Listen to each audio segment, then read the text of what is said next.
Hey guys, it's Becca Gamer or Rebecca. Welcome back to my channel, my lovelies. I hope you're having an amazing day today. And if you're new to my channel, hi, thank you for stopping by. Let's get into this video.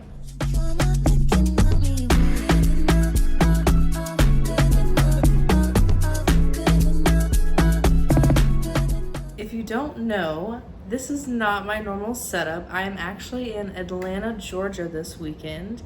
Me and my boyfriend are going to the Georgia Aquarium. The Monday after this comes out, which the Monday after will be the 31st, that's when the Atlanta vlog will come out. So if you guys are interested, subscribe, look out for my Atlanta, Georgia Aquarium vlog. But in today's video, I'm going to be sharing with you all of my favorites from the past 5 years. So from 2020 to 2025, I just wanted to show you guys all of my favorites, get a basis of what my favorite books are that I have read so far. And then at the end of the year, of course, I will let you know what I've rated 5 stars this year, which I've gotten one so far. But I cannot wait to talk to you about all of these books. I brought all of them on vacation with me so I could film this, and I am excited. So let's get into it. I have them separated by genre. So I feel like we should start with my favorite genre, which is mystery thriller. I have read quite a few YA mystery thrillers, and I've read a handful or two of adult mystery thrillers. And if you haven't already, I can leave it up in the eye. I did a video of all of my honorable mentions, my 4.5s and my very few 4.75s. And I did have a couple of adult thrillers in that video, but in this video I only have one. That is I Know You Know by Gilly Macmillan. This is a very well written multiple POV thriller. So our main character is actually a filmmaker, which is very interesting, and this is one of those plots where someone or some people were murdered at a specific location in a certain way, and then X amount of years later, another murder happens very similar to what happened in the past. In this book, though, the two people that passed away in the first place were friends with the main character of this book. But the person that killed those two is presumed to be another friend of our main character. You also get a detective POV in here. You get, if I'm remembering correctly, you get some POV from the bad guy. This is so good. I highly, highly recommend, if you read adult thrillers, pick this one up if you haven't. Next, I have Kate Alice Marshall. She is a YA mystery thriller author. The first book I ever read by her was Rules for Vanishing. And the best way I can describe this book is that it's literally a fever dream. This book is about a sister. Her sister goes missing, so the main character is trying to figure out what happened to her sister. She goes missing on a specific road in the woods, and that road is known to have some sort of danger. There's some speculative elements to it. And basically our main character and a couple of her friends go onto this road into the forest, and it turns into a complete fever dream. This was a very, very interesting read for me, and I haven't ever read a thriller like this. I'm not too deep in my mystery thriller game. I haven't read hundreds and hundreds, but for YA, if you want a fever dream-like book, I definitely recommend this. The other one is What Lies in the Woods. Now, if you're gonna take a mystery thriller recommendation that's YA from my list, it is this one. What Lies in the Woods is so freaking good. This is a book about friendship and secrets. So our main character has two best friends, and growing up they would play the goddess game, which is about telling the truth, telling lies, secrets, and all that fun stuff. And one day, our main character gets attacked, and all three of the girls seem to know what happened that night, and they were able to put away the man who did it. But as the synopsis says, they were liars. They lied about things. And let me make sure I'm not giving something away. Yes, okay. So one of the girls, she wants to tell the truth. She wants to, I guess, release the burden of not telling the full truth X amount of years ago. But before she can tell the truth, she ends up going missing. And this is, yes, if you struggle with finding a good mystery thriller from YA, this is it. And my last books for mystery thriller are also by another author that I really enjoy, Holly Jackson. This is the Good Girl's Guide to Murder series. I just want to say, if you've watched the show, that shit does not compare to this book. So however you felt about the show, doesn't matter, read the book. And it's technically a trilogy, and then she came out with Killjoy, which is a novella, and this takes place before the timeline in Good Girl's Guide to Murder. I wouldn't base your opinion off of the series from the novella. In my opinion, I would start with A Good Girl's Guide to Murder, see how you feel about it. I think it's a very easy read. I think Holly Jackson does really good with her writing and explaining the mystery, and it's not hard to keep track of what's going on. But if you like this, then I would recommend picking up the novella. But both of these were 5 stars for me, of course. The second book was good, but it was 4 stars. And then the third book, As Good as Dead, was 5 stars for me. So this is a highly acclaimed series for me.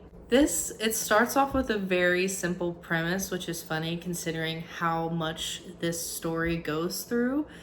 This is about our main character, Pip, and Pip is honestly one of my all-time favorite main characters, so there's that tidbit. She is having to do a school project to graduate, and she decides to take on the case/rumors regarding a couple of students from, I don't know, I think they were a year or two older than her maybe.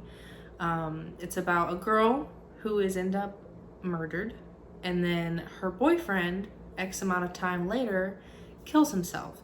So everyone in the town, because no other killer was brought to justice, or no other killer was brought to get the girl justice, so the boyfriend kind of took the blame for it. Not he himself, but once he killed himself, the town was like, oh, okay, he probably did it. But our main character, Pip, she's not fully on board with the rumors. She wants to know what actually happened. And that's what this series is about. Oh my gosh, pick this up if you haven't. This is my other hard recommend. Like, this is what I recommend to people who are trying to get into mysteries or thrillers. It's so easy to follow along, and it's such a page-turning story. But you also get really good characters. Next, I want to go into fantasy because I have another author that I enjoy, but I have only read this one series by him, but I loved it so much. That is Scythe by Neil Shusterman. I have actually read Scythe twice. I read the whole series one time, and then I bought the 4th book, which is a short story collection called Gleanings. And I was like, I could read this, but I don't want to because I don't want the series to end.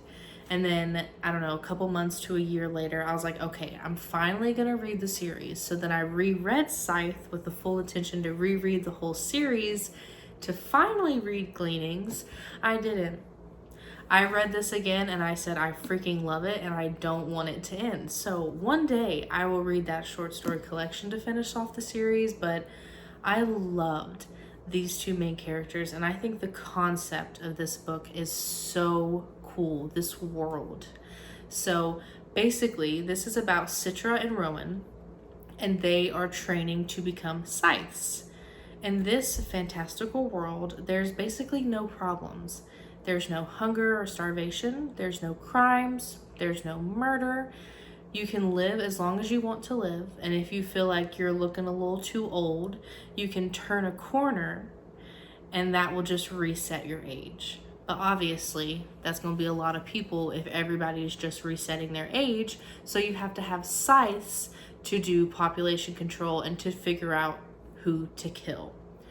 Now, our main characters don't want to become scythes. That's the main point of becoming a scythe. You're not supposed to want to kill people. And it's so interesting. And the relationships in this whole series is so intricate. And I can say the first two books kind of are YA fashion. Like, things are happening, moving along in a good pace to keep you entertained and not necessarily being too hard. The first book is so stunning. The second book I talked about in my honorable mentions. It's a really good perspective of the whole series, because you kind of get a perspective of like the overlord of this universe. And then the third book I gave 5 stars, The Toll. This book is long, okay? This is over 600 pages, just a little over 600 pages. I ate this book up. At the end of the second book, that's when things kind of blow up. Shit gets flipped on its head, and this is the repercussions of that. Oh my gosh, so good. Continuing with fantasy, we're going to talk about my Greek retellings. So first, I have Ariadne by Jennifer Saint. I have read a few books by her. Electra, which was fine. Atalanta, really good. Where it's at is Ariadne. I loved her story. I loved the way it was told. I loved her perspective. I loved the male perspective, like what he was saying in this book. So if you don't know the story of Ariadne, she's basically the female in the Minotaur story. Theseus, as we know, or if you don't know, in Greek retelling, a very popular story is Theseus goes to defeat a Minotaur. Ariadne is the sister of the Minotaur. If you don't know, the Minotaur was created out of infidelity, basically, and Ariadne's mom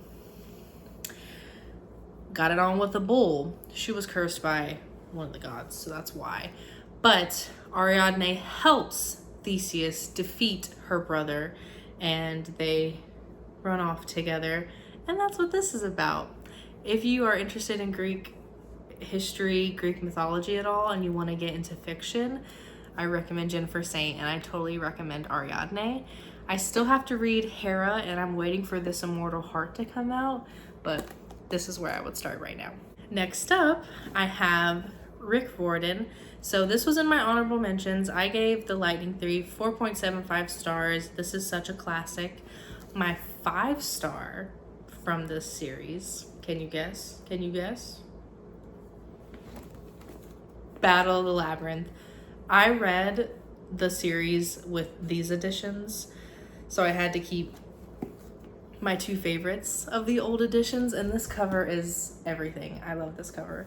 But I bought the whole series in the new editions because of these beautiful spines. I'm not crazy about some of the covers, like this one, but Battle of the Labyrinth was so good. It's literally about Percy going through the labyrinth. I literally loved everything about this book. Like, I can't even explain it to you. It was such a good reading experience for me out of the whole series. And I have a small stack of contemporary, I think. So first I have A Ballroom for Ghost Dancing by John F. Duffy. This is a really short, not even 200-page book about a relationship between 2 men.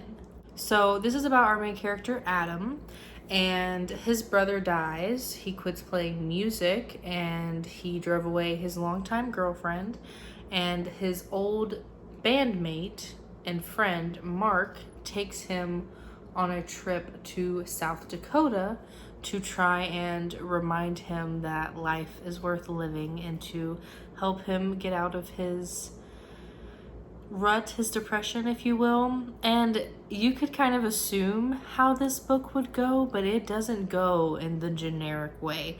Like, this explores a part of their relationship and some parts of Adam's expectations for life, and I just really enjoyed the conversations in here.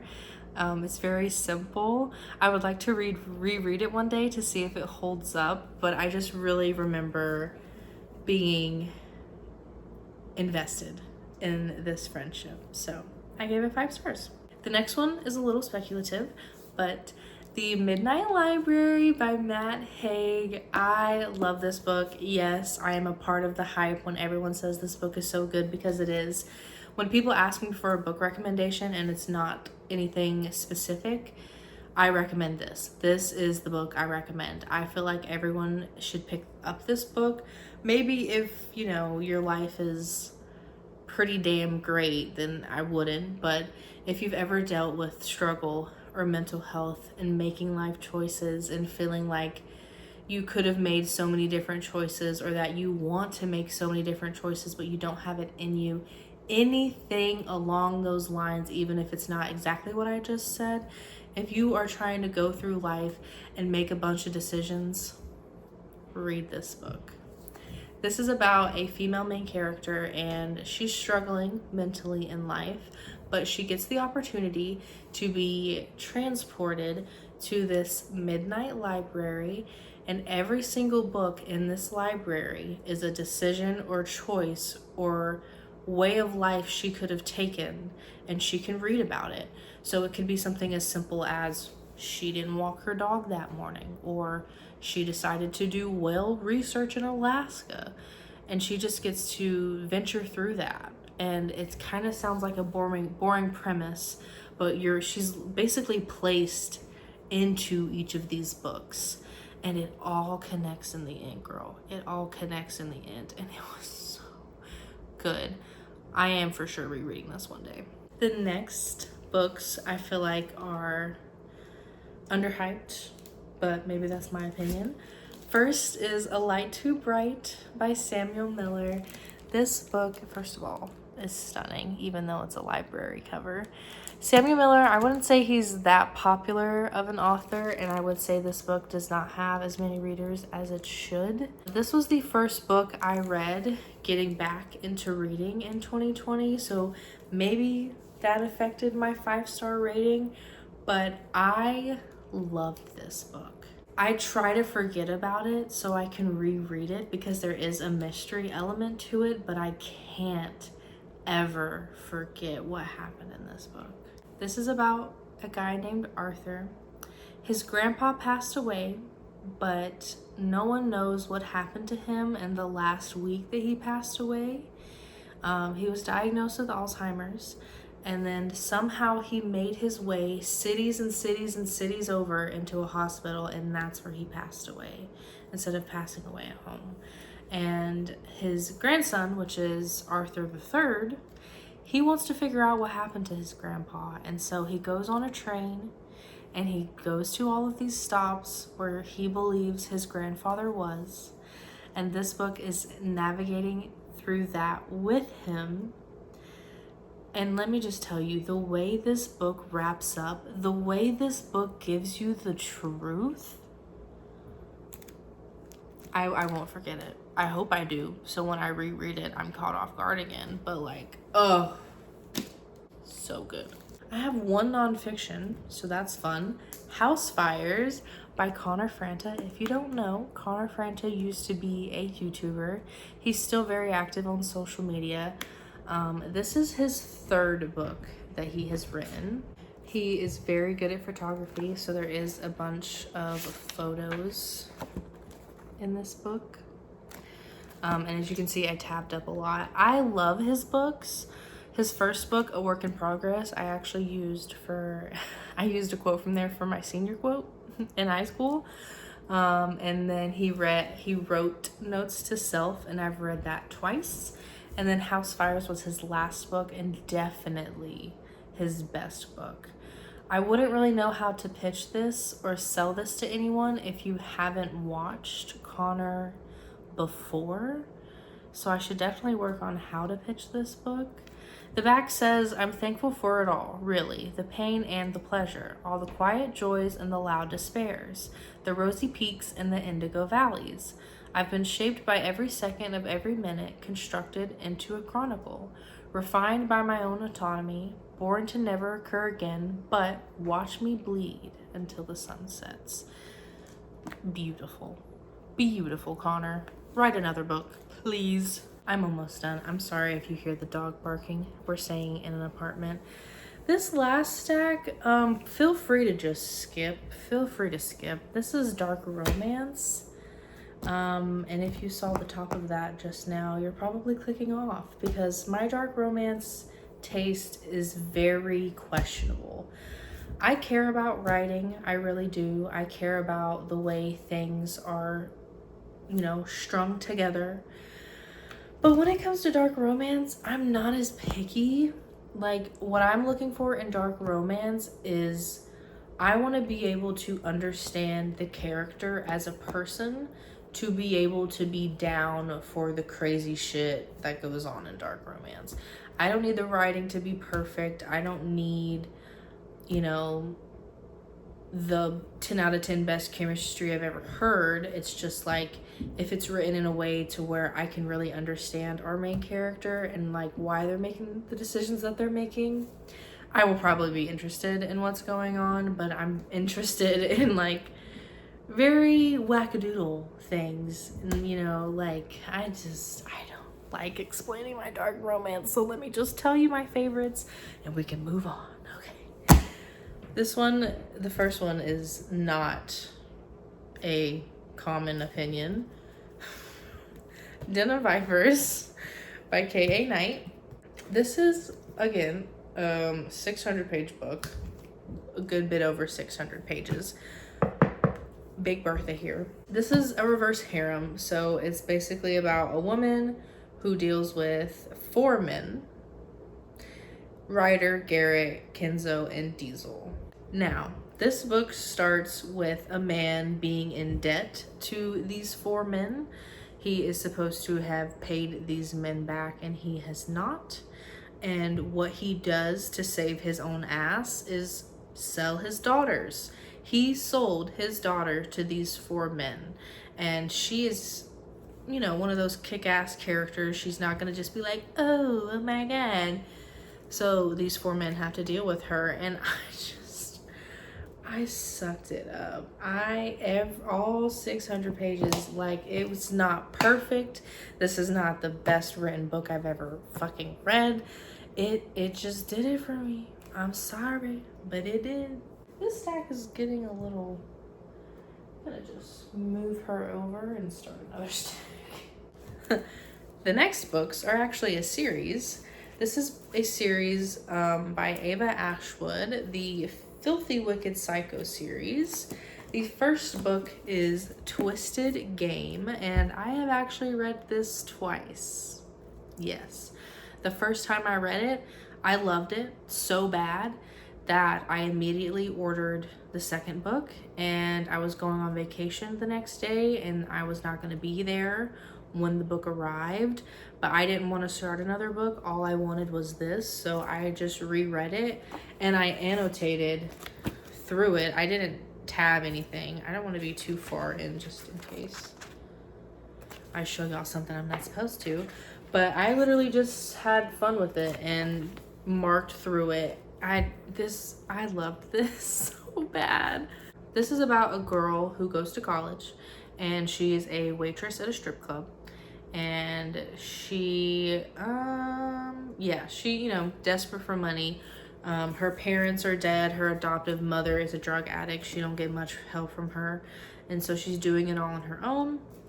And what she ends up getting mixed into, she is going to try and sell herself at a brewery or whatever they're called. I don't know.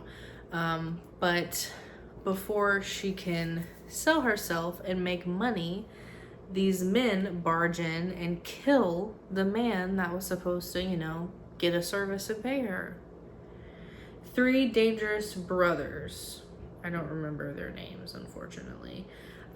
So basically they're like, yeah, you shouldn't have been there. You shouldn't have seen that. We need to get rid of you because you just saw us commit murder. And she's like, okay, maybe don't. And one of the brothers is like, okay, maybe we shouldn't. And that's how this starts. And somehow it's a 3-book series, and I was in it the whole time. I read Beautiful Devils next, and I gave it 5 stars as well. This is basically the conflict. So, I mean, there's a bunch of conflict in here, but this is about the conflict between the characters in their relationship.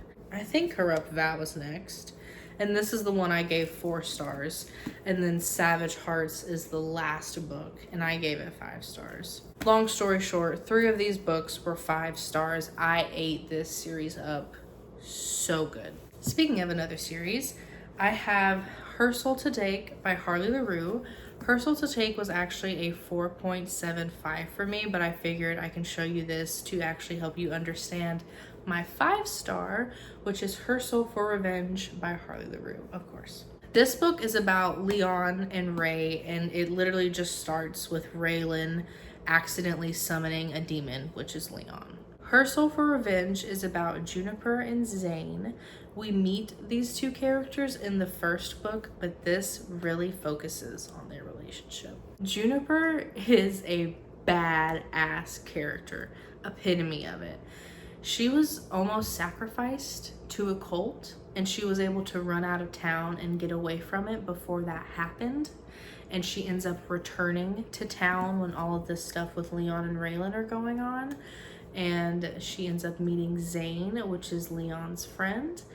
And oh my gosh, 5 stars. Like, I feel like it's so rare when I rate a second book 5 stars if I did in the first, but this was so good. I loved their relationship. Their chemistry was amazing. A true yearner story, if you ask me. And the last book is The Dare, also by Harley LaRue. This is just a novella, and it's a pretty simple concept. It's about a girl who goes to a party after high school is done, but she used to be a bully in high school. And when she gets to the party, she sees a guy, I don't remember his name, Manson, of course it's Manson. She bullied Manson in high school, but when they see each other at this party, boo, the dynamics, they change. Her attitude, it changes. I ate this up. I love this, and this is actually the beginning of a series, and I bought the first book that comes after this one, but I loved the banter. I loved the silliness of it all. Like, this isn't something that you take seriously. It's just, it was good. It was such a good time, especially if you like dynamics that aren't like super sweet from the beginning, and like a character is making it a bit hard. They're not making it easy. But in this, the dude, like, how do I describe it? The girl, Jessica, I mean, she still has a fucking attitude, but she's a bit more keen to the idea of something happening. And Manson, the one who was bullied, he's obviously making her run for her money, bitch. And it is so fun to read about. And that is all of the books. I still cannot believe I brought all 20 of these to do a video. But even the Airbnb has a ring light, so I felt like it was just meant to be. So I really appreciate you guys staying along with me for however long this video is. I've been filming for like 35 minutes now. I really appreciate you listening to me and letting me talk about my favorites. Let me know if you've read any of these, if you've loved them, if you've hated them. I hope you have a great rest of your day. If you liked this video, give it a like, subscribe if you haven't already and you want to see more. Have a great rest of your day. Bye.